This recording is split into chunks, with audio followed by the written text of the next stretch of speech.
1,000 करोड़ रुपए खर्च किए जाएंगे। इससे 18 अलग अलग तरह के हुनर से जो परिवार जुड़े हुए हैं, ऐसे परिवारों को हर प्रकार की सहायता दी जाएगी, उनको लाभ होगा। पीएम विश्वकर्मा योजना से जुड़कर हमारे सभी विश्वकर्मा भाई बहन उनके नेतृत्व में इस योजना का लाभ 18 प्रकार के पारंपरिक कारीगर और शिल्पकार उठा सकते हैं, जिनमें सुथार, बढ़ई, नाम निर्माता, अस्त्रकार, लोहे का काम करने वाले, सुनार, कुम्हार, मूर्तिकार, पत्थर तराशने वाले, पत्थर तोड़ने वाले, ताला बनाने वाले, हथौड़ा और टूल किट निर्माता, टोकरी, चटाई, झाड़ू बनाने वाले, कोयर Rakesh Kumar and Devaraj, and we have with us former directors, NSS officials, bankers, and commemorating the year of celebration. As part of marketing support to PM Vishwakarmas, we have been organizing this 3 days exhibition from trade fair. So we have requested Madam to be the chief guest and inaugural program. In spite of her busy schedule, she has consented her acceptance, and today she is with us. Yesterday she was in Ranchi attending the same program. Yesterday night she reached, and today she is with us. Ma'am, on behalf of this MSME and on behalf of all officers of this MSME DFO and on my personal behalf, I welcome you, Madam, for this wonderful program. Your presence, this program will not be complete. ಈಗ ಗೌರವಿಸಬೇಕು ಅಂತ ಹೇಳಿ ಕೇಳ್ಕೊಳ್ತಾ ಇದ್ದೀವಿ.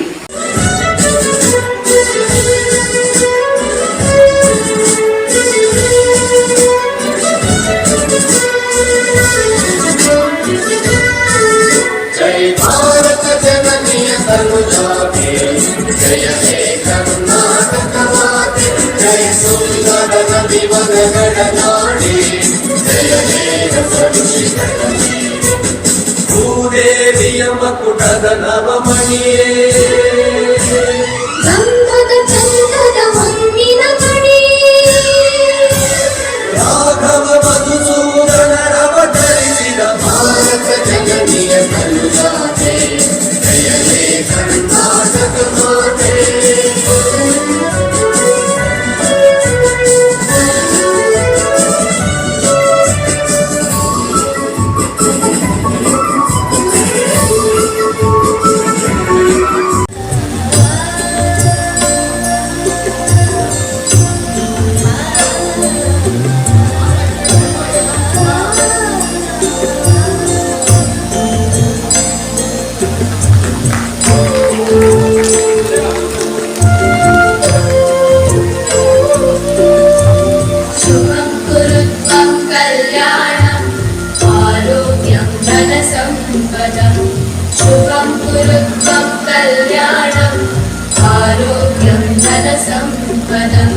शत्रुबुद्धि विनाशाय दीपज्योतिर्नमोस्तुते, दीपज्योतिर्नमोस्तुते, शुभं कुरु त्वं कल्याणम् आरोग्यं धनसम्पदम्. ರಾಷ್ಟ್ರದಲ್ಲಿ ನಮ್ಮ ಎಕಾನಮಿಗೆ ಮತ್ತು ರಾಷ್ಟ್ರದ ಎಕನಾಮಿಕ್ ಗ್ರೋತ್ಗೆ ನಮಗೆ ಮುಖ್ಯವಾಗಿ ಕಾರಣ ಆಗಿರೋದು ಮೈಕ್ರೋ ಆ್ಯಂಡ್ ಸ್ಮಾಲ್ ಇಂಡಸ್ಟ್ರೀಸ್. ನಿಮ್ಗೆ ಗೊತ್ತಿರೋ ಹಾಗೆ 50% ಎಕ್ಸ್ಪೋರ್ಟ್ ನಮ್ಮ ಸಣ್ಣ ಕೈಗಾರಿಕೆಗಳಿಗೆ ಈಗಾಗಲೇ ಹಲವು ಕಾರ್ಯಕ್ರಮ ನಾನು ಹೇಳ್ತಾ ಮೇಡಮ್ ಅಂತ ಹೇಳಿದ್ದೀನಿ. ಎಂಪ್ಲಾಯ್ಮೆಂಟ್ ಜನರೇಷನ್ ಕೂಡ ನಮ್ಮದೇ ಆದ ಕೊಡುಗೆ ಇದೆ. GDP ಗ್ರೋತ್ ಕೂಡ ನಮ್ಮದೇ ಆದ ಕೊಡುಗೆ ಇದೆ. ನಮ್ಮ ರಾಷ್ಟ್ರದಲ್ಲಿ ಕರ್ನಾಟಕ ರಾಜ್ಯವು 2ನೇ ಸ್ಥಾನದಲ್ಲಿ ನಮ್ಮ ಸಣ್ಣ ಕೈಗಾರಿಕೆಗಳ ಅಭಿವೃದ್ಧಿಯಲ್ಲಿ ಇದೆ, ಮುಂಚೂಣಿಯಲ್ಲಿದೆ. ಆದಾಗ್ಯೂ ಕೂಡ ನಮ್ಮ ಸಣ್ಣ ಕೈಗಾರಿಕೆಗಳಿಗೆ ಹಲವಾರು ಕಾರ್ಯಕ್ರಮಗಳು ಇನ್ನೂ ಆಗಬೇಕಿದೆ ಅಭಿವೃದ್ಧಿಗೆ. ನಮ್ಮ ಈಸ್ ಆಫ್ ಡೂಯಿಂಗ್ ಬಿಸ್ನೆಸ್ ಅಲ್ಲಿ ಇನ್ನೂ ಕೆಲವು ಕಾರ್ಯಕ್ರಮಗಳು ಆಗಬೇಕಾಗಿದೆ. ಹೀಗೆ ಕೇಂದ್ರ ಸರ್ಕಾರವು ಹಲವಾರು ಕಾರ್ಯಕ್ರಮಗಳನ್ನು ಈ ನಿಟ್ಟಿನಲ್ಲಿ ಮಾಡಿದೆ. ಅದರಲ್ಲಿ ವಿಶ್ವಕರ್ಮ ಯೋಜನೆ ಕೂಡ ಒಂದು. is organized the PM Vishwakarma exhibition made up as well as trade fair, and I congratulate all the participants over here And I request Madam, our State Minister MSME, the same day let us we have PM Vishwakarma award function also. Next year onwards let us we give and we make one competition also, because artistic competition when we organize and when we honor them, then they will get the motivation to take the trainer. See here many of the people have during the visit of the madam, they mentioned that they are student of our Ayodhya Ram Mandir artist Arjun sir. Even I felt just I am exchanging the words with Asha madam, that the same person, if this stage, if we invited them and if we honor, it is a good. And it is a hand related activities, and the training based, they have a realistic product they have brought and they have made a display. It's not only the artists or the MSME form the backbone of India industrial landscape. It is plays a very important role in creating the jobs as well as driving the growth, and hard-working skills and dedications are essential for the economic progress and job creation. ಅನ್ನೋದಾದ್ರೆ ಈ ರೀತಿಯಾದಂತಹ ಒಂದು steps ಅನ್ನ ನಾವು ತಗೊಳ್ಬೇಕಾಗತ್ತೆ ಅಂತ ಒಂದು ಕಾರ್ಯಕ್ರಮವನ್ನ ಶ್ರೀಮತಿ ಆಶಾ N R ಅವರು ಅಧ್ಯಕ್ಷರು ಅವೇಕ್ ಬೆಂಗಳೂರು ಕಾರ್ಯಕ್ರಮವನ್ನ ಉದ್ದೇಶಿಸಿ ಮಾತಾಡಿಲ್ಲ. 2 ನಿಮಿಷ. ಈ ವೇದಿಕೆ ಮೇಲೆ ಉಪಸ್ಥಿತರಿರುವಂತಹ ಪ್ರತಿಯೊಬ್ಬರಿಗೂ ನನ್ನ ನಮಸ್ಕಾರಗಳನ್ನು ತಿಳಿಸ್ತಾ, ಶೋಭಕ್ಕ ಅವರಿಗೆ ನನ್ನ ನಮಸ್ಕಾರ ಮತ್ತು ನಮ್ಮ ಅವೇಕ್ ಸಂಸ್ಥೆಯ ಪರವಾಗಿ ನಮಸ್ಕಾರಗಳು, ಮತ್ತೆ ಇಲ್ಲಿ ನೆರೆದಿರುವಂಥ ಎಲ್ಲ ಕುಶಲಕರ್ಮಿಗಳಿಗೂ ನನ್ನ ನಮಸ್ಕಾರಗಳನ್ನು ತಿಳಿಸ್ತಾ 2 ವಿಷಯ ಇಲ್ಲಿ ಹೇಳಕ್ಕೆ ಇಷ್ಟಪಡ್ತೀನಿ. ಈ ಯೋಜನೆ ಬಂದಾಗ ನಮ್ಮ ಅವೇಕ್ ಸಂಸ್ಥೆಗೂ ಸುಮಾರು ಸತಿ ಡಿಪಾರ್ಟ್ಮೆಂಟ್ಗಳಿಂದ ಬಂದು ಒಂದು ಅವೇರ್ನೆಸ್ ಕೊಡಬೇಕು ನಿಮ್ಮ ಮೆಂಬರ್ಸ್ಗೆಲ್ಲ ಅಂತ ಹೇಳಿದ್ರು. ಅದರಿಂದ ಕೊಟ್ಟಿದ್ದೀವಿ, ನಾವು ಒಂದು ಅವೇರ್ನೆಸ್ ಕೊಟ್ಟಿದ್ದೀವಿ. ಬಟ್ ಆದ್ರೂ ಹೆಚ್ಚಿನ ಮಾಹಿತಿ ಅದರ ಬಗ್ಗೆ ಜನಗಳಿಗೆ ಸಿಕ್ಕಿಲ್ಲ. ಮಹಿಳಾ ಉದ್ಯಮಿಗಳಲ್ಲಿ ಹೆಚ್ಚಿನ ಜನ ತಗೊಳ್ಳುವಂಥ ಉದ್ಯಮ ಅಂದರೆ ಒಂದು ಆಹಾರ ಸಂಸ್ಕರಣೆ, 2ನೇದು ಹ್ಯಾಂಡಿಕ್ರಾಫ್ಟ್ಸ್ ಮತ್ತು ಗಾರ್ಮೆಂಟ್ಸ್. ಸೊ ಈ ಹ್ಯಾಂಡಿಕ್ರಾಫ್ಟ್ಸ್ ಸೆಗ್ಮೆಂಟಲ್ಲಿ ಸೆಕ್ಟರಲ್ಲಿ ಯಾರು ಇರ್ತಾರೆ ಮಹಿಳಾ ಉದ್ಯಮಿಗಳು, ಅವ್ರಿಗೆ ಇದು ತುಂಬಾ ಒಂದು ವರದಾನವಾಗಿ ಬಂದಿರುವಂಥ ಒಂದು ಸ್ಕೀಮ್. ಅವ್ರಿಗೆ ಸಪೋರ್ಟ್ ಮಾಡೋಕ್ಕೆ ಯಾವ ಸ್ಕೀಮು ಇರಲಿಲ್ಲ. ಚಿಕ್ಕ ಪುಟ್ಟ ಮಹಿಳಾ ಉದ್ಯಮಿಗಳು ಮನೆಯಿಂದ ಅವರೇ ಒಂದು ಕಮ್ಯುನಿಟಿ ಒಳಗಡೆ ಒಂದು ಹ್ಯಾಂಡಿಕ್ರಾಫ್ಟ್ ಐಟಮ್ ಇರ್ಬೋದು, ಒಂದು ಉದ್ಯಮ ಮಾಡ್ತಾ ಇರೋವಂಥವ್ರಿಗೆ ಸಪೋರ್ಟ್ ಸಿಸ್ಟಮ್ ಇರಲಿಲ್ಲ. ಲೋನ್ ಬೇಕು ಅಂದರೆ, ಈ ಎಕ್ವಿಪ್ಮೆಂಟ್ಸ್ ಬೇಕು ಅಂದರೆ, ಇದು ತುಂಬ ಒಳ್ಳೆಯ ಸ್ಕೀಮ್ ಆಗಿದೆ ಮೇಡಮ್. ಬಟ್ ಇದನ್ನು ನಾವು ಚೆನ್ನಾಗಿ ಯುಟಿಲೈಸ್ ಮಾಡ್ಕೊಳ್ಬೇಕು. ನಮ್ಮ ಸಂಸ್ಥೆಯಿಂದ ನಾವು ಸಾಕಷ್ಟು ಪ್ರಯತ್ನಗಳನ್ನು ಮಾಡ್ತೀವಿ, ಇದನ್ನು ಎಲ್ಲ ಹೆಣ್ಮಕ್ಳು ಉಪಯೋಗಿಸ್ಕೊಳ್ಳಿ ಅಂತ ನಾನು I will assure that we will promote this scheme very well. 2ನೇದಾಗಿ ಇಲ್ಲಿ ಒಂದೇ ಒಂದು ಕನ್ಫ್ಯೂಷನ್ ಇತ್ತು. ವಿಶ್ವಕರ್ಮ ಅಂದ ತಕ್ಷಣ ವಿಶ್ವಕರ್ಮ ಜಾತಿಯವರಿಗೆ ಮಾತ್ರ ಇದು ಅಂತ ನನ್ನ ತುಂಬ ಜನ ಪ್ರಶ್ನೆ ಕೇಳಿದ್ರು. ಮೇಡಮ್, ನಾನು ವಿಶ್ವಕರ್ಮ ಕ್ಯಾಸ್ಟಲ್ಲಿ ಇದ್ದೀನಿ, ನಾನು ಇದನ್ನು ತಗೊಳ್ಬೋದಾ ಅಂತ. ಈ ಕ್ಯಾಸ್ಟ್ಗೂ ಅಥವಾ ಈ ಸ್ಕೀಮ್ಗೂ ಏನು ಸಂಬಂಧ ಇಲ್ಲ. Vishwakarma is not for that caste scheme. It is for all the artisans, whoever is doing any kind of any craft, they can utilize this scheme.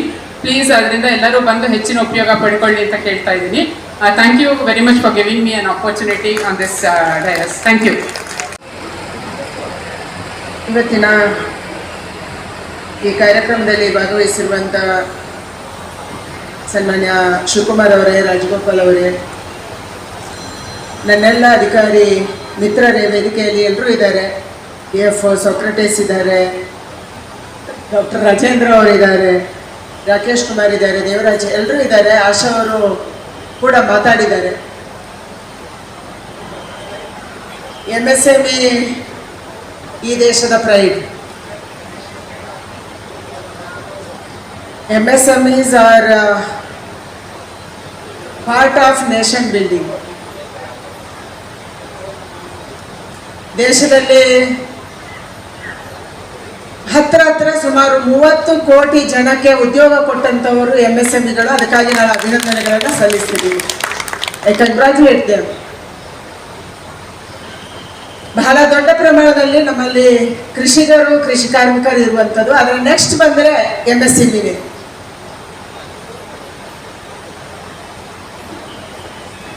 ಸ್ವಾತಂತ್ರ್ಯದ ನಂತರದ ಆರಂಭ ದಿನಗಳಲ್ಲಿ ನಾವು ಬಹಳ ದೊಡ್ಡ ದೊಡ್ಡ ಕಾರ್ಖಾನೆಗಳ ಕಡೆಗೆ ನಮ್ಮ ಸರ್ಕಾರ ಹೋಯಿತು. ಆದರೆ ಆ ದೊಡ್ಡ ದೊಡ್ಡ ಕಾರ್ಖಾನೆಗಳು ಇವತ್ತು 70 ವರ್ಷ, ಒಂದ್ಸಾರಿ ತಿರುಗಿ ನೋಡಿದ್ರೆ 78 ವರ್ಷ ಆಗಿದೆ. ಬಹಳಷ್ಟು ಕಾರ್ಖಾನೆಗಳು ಸ್ವಾತಂತ್ರ್ಯ ಬಂದು ಒಂದು 40-50 ವರ್ಷದಲ್ಲೇ ಮುಚ್ಚೋದು. ನಮ್ಮದೇ ರಾಜ್ಯದ ನಮ್ಮ ಪ್ರೈಡ್ HMT ಇವತ್ತಿಲ್ಲ. ನಮ್ಮದೇ ರಾಜ್ಯದ NGF ಇವತ್ತಿಲ್ಲ. ಎಕ್ಸೆಪ್ಟ್ ಕೇಂದ್ರ ಸರ್ಕಾರದ ಕೆಲವು PSUಗಳು ಬಿಟ್ಟರೆ, ಅದು BHEL, BEL ಅಥವಾ HAL ಯಾವುದೋ ನಮ್ಮ ಡಿಫೆನ್ಸಿಗೆ ಮುಖ್ಯವಾಗಿ ಅಗತ್ಯವಾಗಿ ಬೇಕಿತ್ತು, ಅದು ಬಿಟ್ಟರೆ ಬಾಕಿ ಎಲ್ಲ ಕಂಪನಿಗಳು ಕೂಡ ಮುಚ್ಚೋಗಿದ್ದಾವೆ. ಯಾಕೆ? ಅದು ಸರ್ಕಾರಕ್ಕೆ ಒಂದು ಬಿಳಿ ಹಣ ಆಗಿತ್ತು. ಬಂದಂತ ಎಲ್ಲರೂ ಕೂಡ ಆ ಕಂಪನಿಯನ್ನು ಬೆಳೆಸ್ಬೇಕಂತ ಯೋಚನೆ ಮಾಡಿಲ್ಲ. ಅದರಲ್ಲಿ ಅವರವರ ಸ್ವಂತಕ್ಕೆ ಲಾಭವನ್ನು ತಗೊಂಡು ಅದನ್ನ ಪೂರ್ತಿ ಮುಳುಗಿಸಾಕಿದ್ರು. ಅದರಲ್ಲಿ ಎಲ್ಲರ ಜವಾಬ್ದಾರಿನೂ ಇದೆ. ಆದರೆ MSMEಗಳಿಗೆ ಸರ್ಕಾರ ಸಪೋರ್ಟ್ ಜಾಸ್ತಿ ಮಾಡಿರಲಿಲ್ಲ. MSMEಗಳು ಈ ದೇಶದಲ್ಲಿ ಬೆಳೆದಿದ್ದಾವೆ ಅಂತಂದ್ರೆ ಅದು ನಿಮ್ಮ ಪರಿಶ್ರಮದಿಂದ ಇವತ್ತು ಬೆಳೆದಿದೆ. ಕೇಂದ್ರ ರಾಜ್ಯ ಸಚಿವರು, ಸೂಕ್ಷ್ಮ, ಸಣ್ಣ ಮತ್ತು ಮಧ್ಯಮ ಉದ್ದಿಮೆಗಳು, ಕಾರ್ಮಿಕ ಮತ್ತು ಉದ್ಯೋಗ, ಭಾರತ ಸರ್ಕಾರ ಇವರಿಗೆ ಇದೀಗ MSME ಈ ಒಂದು ವೇದಿಕೆಯ ವತಿಯಿಂದ ಗೌರವ ಸಮರ್ಪಣೆ ಕಸ್ತೂರಿ ಅವರಿಂದ. ದಯಮಾಡಿ ಒಂದು ಗ್ರೂಪ್ ಫೋಟೋ.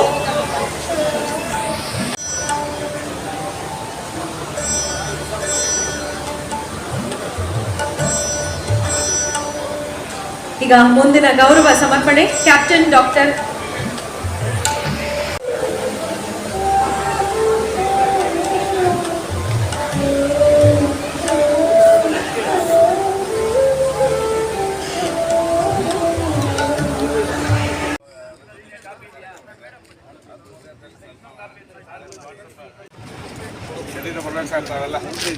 ನಾನು joint director and head of the ಆಫೀಸಲ್ಲಿ ಬೆಂಗಳೂರು DF ಅಲ್ಲಿ.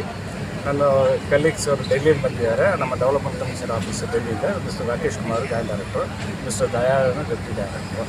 ಈ ಕಾರ್ಯಕ್ರಮ ಜಸ್ಟ್ ನಮಗೆ ಸಪೋರ್ಟ್ ಮಾಡಲಿಕ್ಕೆ ಅಲ್ಲಿಂದ ನಮ್ಮ ದೊಡ್ಡ ಅಧಿಕಾರಿ ಕಳಿಸ್ಕೊಟ್ಟಿದ್ದಾರೆ. ಈ ಕಾರ್ಯಕ್ರಮದ ಉದ್ದೇಶ ಏನಂತ ಹೇಳಿದರೆ ಸರ್, ಆ್ಯಕ್ಚುಲಿ ಅವ್ರು ಮೇಡಮ್ ಹೇಳಿದ ಹಾಗೆ ಒಂದು 29 lakhs ಅರ್ಜಿ ಬಂದಿದೆ PM ವಿಶ್ವಕರ್ಮ ಅಪ್ಲಿಕೇಶನ್ ಬೆನಿಫಿಟ್ ಪಡ್ಕೊಳ್ಳಿಕ್ಕೆ. ಅದರಲ್ಲಿ ಒಂದು 7 lakhs ಜನರಿಗೆ ಸೆಕೆಂಡ್ ಸ್ಟೇಜ್ ವೆರಿಫಿಕೇಷನ್ ಆಗಿದೆ. ಅಂದರೆ ಒಂದು ಸ್ಟೇಜಲ್ಲಿ ಗ್ರಾಮ ಪ್ರಧಾನ, ಅರ್ಬನ್ ಲೋಕಲ್ ಬಾಡೀಸು ಫಸ್ಟ್ ಸ್ಟೇಜಲ್ಲಿ ವೆರಿಫಿಕೇಷನ್ ಮಾಡಿ ರೆಕಮೆಂಡ್ ಮಾಡ್ತಾರೆ. ಸೆಕೆಂಡ್ ಸ್ಟೇಜಲ್ಲಿ ಜಿಲ್ಲಾ ಮಟ್ಟದಲ್ಲಿ ಜಿಲ್ಲಾಧಿಕಾರಿ ಆಮೇಲೆ DIC ಜಂಟಿ ನಿರ್ದೇಶಕರ ಕಡೆಯಿಂದ ಸ್ಕ್ರೀನಿಂಗ್ ಆಗಿ ನಮಗೆ ಬರ್ತದೆ. ಥರ್ಡ್ ಸ್ಟೇಜಲ್ಲಿ DFO MSME DFO ಅವರು ನಾವು ನಮ್ಮ ಅಧಿಕಾರಿಗಳು ಅದು ಸ್ಕ್ರೀನ್ ಮಾಡಿ ರೆಕಮೆಂಡ್ ಮಾಡ್ತೀವಿ. ರೆಕಮೆಂಡ್ ಮಾಡಿದ ಮೇಲೆ ಅವರಿಗೆ ಒಂದು ಬೇಸಿಕ್ ಸ್ಕಿಲ್ ವೆರಿಫಿಕೇಷನ್ ಅಂತೇಳಿ ministry of skill development and entrepreneurship department ಅವರು ಒಂದು ಸ್ಕಿಲ್ ವೆರಿಫಿಕೇಷನ್ ಮಾಡಿ ಆಮೇಲೆ ಒಂದು ಟ್ರೈನಿಂಗ್ ಒಂದು ಕೊಡ್ತಾರೆ, ಒಂದು 5 days ಟ್ರೈನಿಂಗ್. ಆ ಟ್ರೈನಿಂಗ್ ಆಗಿದ ಮೇಲೆ ಅವರಿಗೆ ಟೂಲ್ ಕಿಟ್ ವೌಚರ್ ಕೊಡಲಿಕ್ಕೆ ಒಂದು ಸ್ಟೆಪ್ಸ್ ಕೊಟ್ಟಿದ್ದೀವಿ. ಆಮೇಲೆ ಟ್ರೈನಿಂಗ್ ಆಗಿದ್ದು ಟೂಲ್ ಕಿಟ್ ವೌಚರ್ ಅವರಿಗೆ ಬರ್ತದೆ. ನೆಕ್ಸ್ಟ್ ಅವರಿಗೆ ಬ್ಯಾಂಕ್ ಕಡೆಯಿಂದ ಲೋನ್ ಬಿಡುಗಡೆ ಆಗ್ತದೆ. ಒಂದು 2 ಸ್ಟೇಜಲ್ಲಿ ಲೋನ್ ಸಿಗ್ತದೆ ಸರ್. ಒಂದು ಸ್ಟೇಜಲ್ಲಿ 1 ಲಕ್ಷ ಲೋನ್ ಫಸ್ಟ್ ಸಿಗ್ತದೆ. 1 ಲಕ್ಷ ಲೋನ್ ಅವರು 18 ತಿಂಗಳಲ್ಲಿ ವಾಪಸ್ ಕಟ್ಟಿದ್ದಾರೆ. ಸೆಕೆಂಡ್ ಸ್ಟೇಜಲ್ಲಿ ಅವರಿಗೆ 2 lakhs ಲೋನ್ ಸಿಗಲಿಕ್ಕೆ ಅವಕಾಶ ಇದೆ. 1 ಲಕ್ಷ ಲೋನಿಗೆ ಮಿನಿಮಮ್ 5% ಮಾತ್ರ ಇಂಟ್ರೆಸ್ಟ್ ವಿಶ್ವಕರ್ಮ ಆರ್ಟಿಷನ್ಸ್ ಅವ್ರು ಕಟ್ಟಬೇಕಾಗ್ತದೆ. ಉಳಿದದು 8% ಗೌರ್ಮೆಂಟ್ ಕಡೆಯಿಂದ ಇಂಟ್ರೆಸ್ಟ್ ಸಬ್ಸಿಡಿ ಬ್ಯಾಂಕಿಗೆ ಗೌರ್ಮೆಂಟ್ ಆಫ್ ಇಂಡಿಯಾ ಅವರು ಕೊಟ್ಟಿರ್ತಾರೆ. ಅದು 18 monthsಲ್ಲಿ ಕಟ್ಟಿಬಿಟ್ಟು ಸೆಕೆಂಡ್ ಸ್ಟೇಜಲ್ಲಿ ಅವರಿಗೆ ಲೋನ್ ಸಿಗ್ತದೆ. ಲೋನ್ ಸಿಕ್ಕಿದ ಮೇಲೆ ಅವರು ಆಲ್ರೆಡಿ ಕೆಲವರು ವಿಶ್ವಕರ್ಮ ಕೆಲವರು ಚಿಕ್ಕ ಮಟ್ಟದ ಏನು ಬಿಸ್ನೆಸ್ ಮಾಡ್ತಿರ್ಬೋದು, ಪ್ಲೀಸ್ ಕಟ್ತಾ ಇರ್ಬೋದು. ಸೆಕೆಂಡ್ ನೆಕ್ಸ್ಟ್ ಈಗ ಅವರಿಗೆ ಮಾರ್ಕೆಟಿಂಗ್ ಸಪೋರ್ಟ್ ಆಗಿ ನಾವು ಒಂದು ಎಕ್ಸಿಬಿಷನ್ ಒಂದು ಮಾಡ್ತಾಯಿದ್ದೀವಿ ಆಲ್ ಓವರ್ ಇಂಡಿಯಾ, ಬೇರೆ ಬೇರೆ ಕಡೆ. ಬೆಂಗಳೂರಲ್ಲಿ ಕೂಡ ಒಂದು ಎಕ್ಸಿಬಿಷನ್ ಮಾಡಬೇಕಂತೇಳಿ ನಮ್ಮ ಮೇಲಧಿಕಾರಿಗಳು ಹೇಳ್ತಾ ಇದ್ರು. ಆ ಥರವಾಗಿ ಇವತ್ತು ನಾಳೆ ದಿವಸ 3 ದಿವಸ ಎಕ್ಸಿಬಿಷನ್ ಕಾರ್ಯಕ್ರಮ ಮಾಡ್ತೀವಿ. ನೀವು ನೋಡಿದ ಹಾಗೆ ಒಂದು 17 ಆರ್ಟಿಸ್ಟ್ ಬೇರೆ ಬೇರೆ ಕಡೆಯಿಂದ ಕನ್ನಡ ಬಂದಿದ್ದಾರೆ. ಅವರಿಗೆಲ್ಲ 3 ದಿವಸಕ್ಕೆ ನಾವು ನಿಂತ್ಕೊಳ್ಳಿಕ್ಕೆ ಸ್ಥಳ ಮಾಡಿಕೊಟ್ಟಿದ್ದೀವಿ, ಊಟ ತಿಂಡಿ ವ್ಯವಸ್ಥೆ ಮಾಡಿದ್ದೀವಿ. ಡೈಲಿ 500 rupees ಅಲವನ್ಸ್ ಕೊಟ್ಟಿದ್ದೀವಿ ವಿಶ್ವಕರ್ಮ ಅವರಿಗೆ. ಆಮೇಲೆ ಅವ್ರು ಟು ಆ್ಯಂಡ್ ಫ್ರೋ ಅಲ್ಲಿಂದ ಬಂದು ಹೋಗಲಿಕ್ಕೆ ಒಂದು 1,000 ಅವರಿಗೆ ಅವ್ರ ಜೊತೆ ಒಂದು ಹೆಲ್ಪರಾಗಿ ಕೊಡ್ತಾ ಇದ್ದೀವಿ. ಆಮೇಲೆ ಇದರಲ್ಲಿ ಉದ್ದೇಶ ಏನಂದರೆ ಬಂದಿದ್ದಾರೆ ದೂರದೂರದಿಂದ, ಅವರಿಗೆ ಸ್ವಲ್ಪ ಮಾರ್ಕೆಟಿಂಗ್ ಕೂಡ ಆಗಬೇಕು, ಸೇಲ್ ಆಗಬೇಕು. ಆ ವಿಷಯದಲ್ಲಿ ಕೆಲವು ಟೈಮಲ್ಲಿ ನಿಮ್ಮ ಸಪೋರ್ಟ್ ನಮಗೆ ಬೇಕಾಗ್ತದೆ. ಸ್ವಲ್ಪ ಪ್ರಚಾರ ಕೊಡಿ. ಈ ಇಲ್ಲಿ ನಮ್ಮ ಸ್ಥಳದಲ್ಲಿ ಈ ಒಂದು ಎಕ್ಸಿಬಿಷನ್ ಮಾಡ್ತಾ ಇದ್ದೇವೆ ಅಂತ ಹೇಳಿ ಒಂದು ಪಾಸಿಟಿವ್ ಮೆಸೇಜ್ ಪಾಸ್ ಮಾಡಿದರೆ ಜನರು ಜಾಸ್ತಿ ಬರಬೇಕು. ಯಾಕೆಂದರೆ ನಾವು ಬೇರೆ ಬೇರೆ ಹೋಟ್ಲಲ್ಲಿ ಮಾಡಿದರೆ ಕೆಲವು ಟೈಮಲ್ಲಿ ಜನ ಅಲ್ಲಿ ಬಂದು ಹೋಗ್ತಾರೆ ಅಂತ ಡೌಟ್ ಇತ್ತು. ಆ ವಿಷಯದಲ್ಲಿ ನಾವು ಇಲ್ಲಿ ಆಫೀಸಲ್ಲಿ ಮಾಡಿದರೆ ಅಟ್ಲೀಸ್ಟ್ ನಮ್ಮ ಆಫೀಸಿಗೆ ಕೂಡ ಒಂದು ಪ್ರಚಾರ ಆಗ್ತದೆ. ಆಮೇಲೆ ಎಲ್ಲ ಟೈಪ್ ಜನ ಇಲ್ಲಿ ಬಂದು ಸ್ವಲ್ಪ ಆರ್ಟಿಸ್ಟ್ಗಳಿಗೆ ಸಪೋರ್ಟ್ ಮಾಡಬೇಕು. ಆ ವಿಷಯದಲ್ಲಿ ನಿಮ್ಮ ಪತ್ರಿಕೆಯವರಿಗೆ ನಾವು ಅವರೆಲ್ಲ ತುಂಬ ರಿಕ್ವೆಸ್ಟ್ ಮಾಡುವುದು ನಮ್ಮ ಡಿಪಾರ್ಟ್ಮೆಂಟ್ ಪರವಾಗಿ ನನ್ನ ಪರ್ಸನಲ್ ಆಗಿ ದಯವಿಟ್ಟು ಒಳ್ಳೆ ನ್ಯೂಸ್ ಕವರೇಜ್ ಕೊಡಿ. ಅದು ಒಂದು ಇಂಡೈರೆಕ್ಟ್ ಆಗಿ ನಮ್ಮ ಆರ್ಟಿಸ್ಟ್ಗಳಿಗೆ ಸಪೋರ್ಟ್ ಆಗ್ತದೆ. ಎಷ್ಟು ಜಾಸ್ತಿ ವಿಸಿಟರ್ಸ್ ಬರ್ತಾರೋ ಅಷ್ಟು ಅವರ ಬಿಸ್ನೆಸ್ ಆಗಿದ್ದರೆ ನೀವು ಅವರಿಗೆ ಇಂಡೈರೆಕ್ಟಾಗಿ ಡೈರೆಕ್ಟಾಗಿ ಮಾಡೋದು ಹೆಲ್ಪು. ನನ್ನ ಸ್ನೇಹಿತರು ಮಿಸ್ ದೇವರಾಜ್ ಡ್ಯಾನ್ ಡೈರೆಕ್ಟರ್ MSME ಬೆಂಗಳೂರು ಮಂಗಳೂರಿಂದ ಅವರು ಕೂಡ ಈ ಕೆಲಸದಲ್ಲಿ ಸಪೋರ್ಟ್ ಮಾಡಿ ಬಂದಿದ್ದಾರೆ. ಉಡುಪಿ ಆಮೇಲೆ ಮಂಗಳೂರು ಮಡಿಕೇರಿ 3 ಡಿಸ್ಟ್ರಿಕ್ಟ್ ಅವ್ರಿಗೆ ಸರ್ ಈ ಕಡೆ ನೋಡಿ. ಆ ವಿಷಯದಲ್ಲಿ ನಿಮಗೆ ಇನ್ನೊಂದು ಸರಿ ನಾವು ರಿಕ್ವೆಸ್ಟ್ ಮಾಡೋದು ದಯವಿಟ್ಟು ಬೇಕಾದಷ್ಟು ಒಂದು ಸಾಧ್ಯ ಮಾಡಬೇಕು. ಈಗಾಗಲೇ ಹೇಳಿದ್ದಾರೆ. ನಮ್ಮ ಪಾರಂಪರಿಕವಾಗಿ ಏನು ಈ ನಮ್ಮ ಆರ್ಟಿಸನ್ಸ್ ಅವರು ಕಲೆಗಳನ್ನ ಮಾಡ್ಕೊಂಡು ಬಂದಿದ್ದಾರೆ, ಅವ್ರಿಗೆ ಹೆಚ್ಚಿನ ಮಾರ್ಕೆಟ್ ಸೌಲಭ್ಯವನ್ನು ಕೊಡಬೇಕು ಅಂತ ಹಾಗೆ ಅವರು ಮಾಡ್ತಿರೋ ಕಸುಬು ಬರೀ ಅವರ ವಿಲೇಜ್ ಲೆವೆಲಲ್ಲಿ ಆಗಲಿ ಅಥವಾ ಡಿಸ್ಟ್ರಿಕ್ಟ್ ಲೆವೆಲಲ್ಲಿ ಮಾತ್ರ ಉಳಿಬಾರ್ದು. ಮುಂದೆ ಇದನ್ನು ಎಕ್ಸ್ಪೋರ್ಟ್ ಲೆವೆಲ್ವರೆಗೂ ತೊಗೊಂಡು ಹೋಗುವಂಥ ಒಂದು ಚೈತನ್ಯ ಅವ್ರಿಗೆ ಕೊಡಲಿಕ್ಕೆ ಫೈನಾನ್ಷಿಯಲ್ ಅಸಿಸ್ಟೆನ್ಸ್ ಕೂಡ ಕೊಡ್ತಾ ಇದ್ದೀವಿ. ಇನಿಷಿಯಲ್ ಆಗಿ 1 ಲಕ್ಷ ಆ ಥರ. ಅದು ಬಿಟ್ಟು ಅವರು ಎಕ್ಸ್ಪೋರ್ಟ್ ಲೆವೆಲಲ್ಲಿ ಯಾವ ರೀತಿ ಭಾಗವಹಿಸ್ಬೋದು ಅನ್ನೋದಕ್ಕೋಸ್ಕರನೇ ಈ ಟ್ರೈನಿಂಗ್ಗಳೆಲ್ಲ ರಿಜಿಸ್ಟರ್ ಆದ ತಕ್ಷಣ 1 ವಾರ ಟ್ರೈನಿಂಗ್ ಏನು ತೊಗೊಂಡಿದ್ದಾರೆ, 6 ದಿವಸ ಟ್ರೈನಿಂಗ್. ಅದರಲ್ಲಿ ಯಾವ ರೀತಿ ಬಿಸ್ನೆಸ್ ನಡೆಸಬೇಕು, ಯಾವ ರೀತಿ ಫೈನಾನ್ಷಿಯಲ್ ಡಿಸಿಪ್ಲಿನ್ ಇರಬೇಕು. ಈಗ ಬ್ಯಾಂಕಿನಿಂದ ಲೋನ್ ಕೊಟ್ಟು ತೊಗೊಳ್ಬೇಕಾದ್ರೆ ಯಾವ ರೀತಿ ನೀವು ಪ್ರಾಜೆಕ್ಟ್ ರಿಪೋರ್ಟ್ ಮಾಡ್ಬೋದು, ಬ್ಯಾಂಕ್ ಅವ್ರ ಜೊತೆ ಯಾವ ರೀತಿ ಸಂಪರ್ಕದಲ್ಲಿ ಇರಬೇಕು, ಯಾವ ರೀತಿ ಲೋನ್ನ ರೀಪೇಮೆಂಟ್ ಯಾವ ರೀತಿ ಮಾಡಬೇಕು ಅನ್ನೋದನ್ನು ಒಂದು ನಾಲೆಜ್ ಶೇರ್ ಮಾಡಿದ್ದೀವಿ. ಇದು ಬಿಟ್ಟು ಮುಖ್ಯ ಉತ್ತೇಜನ ನಾವು ಅವ್ರಿಗೆ ಕೊಡಬೇಕಾಗಿರೋದು ಅವರು ವ್ಯಾಪಾರ ಮಾಡಲಿಕ್ಕೆ ಯಾವ ರೀತಿ, ಅವ್ರ ಪ್ರಾಡಕ್ಟ್ಸ್ನ ಯಾವ ರೀತಿ ನೆಕ್ಸ್ಟ್ ಲೆವೆಲ್ಗೆ ತೊಗೊಂಡು ಹೋಗಬೇಕು ಅನ್ನೋದು ಒಂದು ಆಬ್ಜೆಕ್ಟಿವ್. ಸೊ ಆದ್ದರಿಂದ ಸಾಕಷ್ಟು ಮಾರ್ಕೆಟ್ನ ಕ್ರಿಯೇಟ್ ಮಾಡಲಿಕ್ಕೋಸ್ಕರ ಇನಿಷಿಯಲಾಗಿ ನಮ್ಮ ಆಫೀಸ್ ಆಫ್ ದಿ ಡೆವಲಪ್ಮೆಂಟ್ ಕಮಿಷನರಿಂದ ಈ ರೀತಿ ಒಂದು ಮೇಳಗಳನ್ನ ಮಾಡಿ ಅವ್ರನ್ನ ಪರಿಚಯಿಸಿ ಮಾರ್ಕೆಟ್ಗೆ ಹೆಚ್ಚಿನ ಗೌರ್ಮೆಂಟ್ ಆಫೀಸರ್ಸ್ಗೆ ಫಸ್ಟ್ ಆಫ್ ಆಲ್ ನಾವು ಹೇಳ್ತಿರೋದು ಎಲ್ಲ ಗೌರ್ಮೆಂಟ್ ಡಿಪಾರ್ಟ್ಮೆಂಟ್ಸು ಅವರಲ್ಲಿ ಇರೋವಂಥದ್ದು ಟಾಯ್ಸ್ ಆಗಲಿ, ಅವ್ರ ಹತ್ರ ಒಂದು ಆರ್ಟಿಕ್ರಾಫ್ಟ್ಸ್ ಆಗಲಿ, ಅದನ್ನು ಯಾವುದೋ ಒಂದು ಮೊಮೆಂಟೋಸ್ ಆಗಿ ನಾವು ಸರ್ಕಾರಿ ಕಾರ್ಯಕ್ರಮದಲ್ಲಿ ಒಂದು ಗೆಸ್ಟ್ಗಳಿಗೆ ಕೊಡ್ತೀವಿ, ಅತಿಥಿಗಳಿಗೆ ಕೊಡ್ತೀವಿ, ಅದನ್ನು ಇವ್ರ ಹತ್ರ ಪರ್ಚೇಸ್ ಮಾಡಬೇಕು ಅಂತ ನಾವು ಒಂದು ಅವ್ರ ಹತ್ರ ಕೇಳ್ಕೊತಾ ಇದ್ದೀವಿ. ಮಾಧ್ಯಮದ ಮೂಲಕ ಅವರಿಗೆ ಹೆಚ್ಚಿನ ಉತ್ತೇಜನ ಸಿಗಲಿ ಅನ್ನೋದು.